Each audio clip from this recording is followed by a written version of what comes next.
because they have a new executive director named to Massachusetts Cannabis Control Commission. That's right.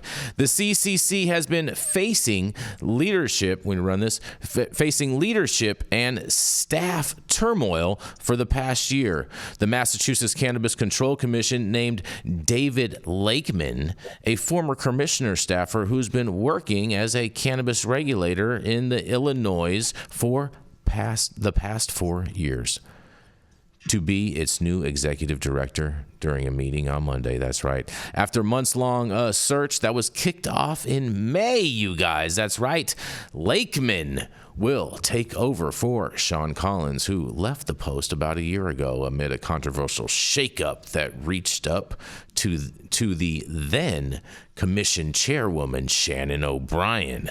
The commission has been facing staff turmoil since then, and with high-level departures and the recent firing of O'Brien, the commission has been so racked with turmoil that the state inspector general in June recommended the lawmakers appoint a receiver to take the reins. That's right.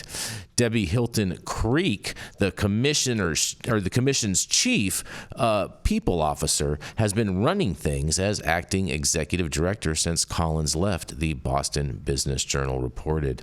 But now, you guys, that's right, the commission is looking to begin a new chapter with Lakeman, whose appointment has yet to be fully finalized, pending a background check and some other details, the Journal reported. And it's not clear when Lakeman's first day on the job will be quite yet. And Lakeman has been to the cannabis division manager at the she formerly was the cannabis division manager at the Illinois State Department of Agriculture since September of 2020. And prior to that, he served as the director of government affairs for the Massachusetts CCC from 2018 to 2020. And Lakeman was selected by 3 of the 5 commissioners, the Journal noted. Commissioner Ava Chandler Conception is on medical leave, and the state treasurer, Deb Goldberg, has yet to appoint a 5th member to replace the now fired O'Brien, you guys.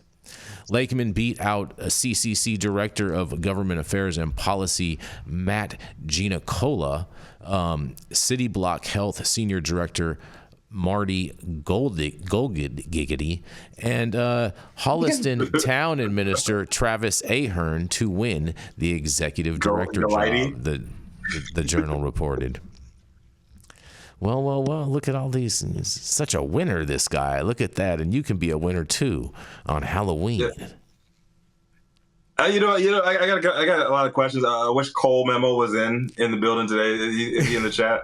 You can speak to. That would be great, right? Oh man, yeah, I don't think he's in there today. So a couple of things right off the bat. They were having issues with diversity out there, and specifically with what this lady Shannon O'Brien, like in her. I don't know. You can call them old white people comments. You can call them young racist comments. I don't know what you. But she was saying some racist shit, and you would have thought that they would to quell that and to calm people down, especially on the social equity side in a market that's had a lot of issues with Black and brown communities, that they would probably want to put somebody at the head there that that's melanated, but I don't know. Or maybe just not the person who was in charge in Illinois, the state where not one fucking license was awarded to a Black person. That's gonna be my next comment. Is like the way Illinois has struggled with a lot of similar issues. Like, is this really a good hire? It sounds like a Papa John's corporation, right? They call them and they're like, "Say it, say it," and then all of a sudden you get Shaq saying everything's okay. I don't know. I'll reach out to my folks in Massachusetts. I want to hear Cole Memo's take on this one. What this guy did, good and or bad in Illinois, but optics. Why would you put somebody from outside to do this? And they've had similar issues that you guys have been dealing with in Massachusetts. I don't know. Optics are bad. I mean, and it's because the optics needs to be that you're changing, but you really don't want to actually make a real change. And I was on contract in Chicago when this guy was around, and that is when all those licenses were awarded to all those white people, which is nothing wrong with it. But if we're looking at diversity and inclusion, we're looking at restorative justice, we're looking at social equity.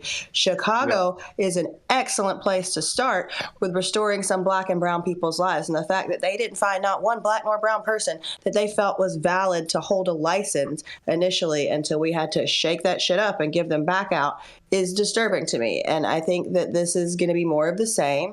And I can't wait to see how long it takes to almost go into receivership again, to get this guy out of there and be like, oh, oops, we didn't know, because you did know. Yeah, I'm gonna reserve judgment until I hear from like people on the ground. Yeah, like I don't know, but I'm with you, Jenny Beth, on the optics part. What are you guys doing? What are y'all even thinking? Fumbling the ball. Right? It happens a lot. Yep. And it's hard to understand inside of the government the pressure that people are under when it comes to equity and inclusion and social justice, because what we're seeing practically is it's not really working well. And you have to ask yourself, well, why is that? Okay, because on the outside it looks like, oh, this should be working pretty well, but I've been behind the scenes, and it's ugly. It's ugly. People of color don't typically have the money. They end up being slaves to the people with money, and it looks to the outside world like, oh, this is working well, until it doesn't. And then when you scratch and sniff, you find out, well, it's business, and business is going to do what it needs to do to advance itself. People with money are going to make money, and they'll utilize anybody that gets an opportunity to put them in a position to make money. And then at the end of the day, the people that needed the most help are the ones standing there holding their virile member going, what the fuck happened to me? One more time. Did you say venereal member? Yeah. If you double rubber and sheep dip, you don't have that problem. Oh boy, man. With the hot takes today, Dale. Oh, look at Mickey Hart. Selling my puppy bear. Look at that. Very cute. That's the official Hyatt Nine-Nose dog. Multicultural dog. I love it. He's not multicultural. He's Blue Merle. You got one blue eye, one brown eye, right? Yeah, it's called heterochromia. It's a breed-specific trait. Hybrid vigor. You telling me you like my dog's brown eye? He's a DEI dog. Oh boy. DEI dog, yeah. Well, I hope everybody. Shout out to Nick Bradley in the chat. He said, "I love listening to Jason sound names out." I'm glad Nick enjoys that. You said giggity. I mean, it's how it looked. You know what I mean? I got glasses on today. That's true. You do have glasses. Do they help you see better, Jason? No, bro. It's much harder to see in these things. I normally have perfect vision, no problem. You look like I don't know. You look like I feel like the light is like reflecting off of it, and then I'm getting like an inner glare. You look lost. We found him. Well, I am Waldo, you guys. I stay in character. I don't know, man. Big shout out to Massachusetts. At least they got somebody in there, and I wish them the absolute best. Yeah, I do too. That's it, man. I just hope that I hope people on the ground win and they get weed for the people. Yeah, that's what that matters most, right? Right. I do wish them the best. I do definitely wish them the best. Happy Halloween, everybody. Hope you guys have a safe bag and lots of candy. Yes, thank you all for joining us for a special Halloween episode of Hyatt 9 News. You can always catch us live weekdays, 9 a.m. Pacific, high noon on the East Coast. Big shout out to superfans getting their comments posted on the big screen and announced live by the team. Do we have anything to put in our trick-or-treat bags? No trick-or-treat bags from the trick-or-treaters, but we do wanted to let you know, too, that if you guys don't want to give on a super chat, we do have a link in the description where you guys can give us a tip, and they take a much, much smaller percentage than what YouTube does take as far as their percentage on super tips. Yes, just the tip. Just the tip. No. The link is in the description. No tainted candy. Yeah. Gross. All right, Rico, enough. But big love to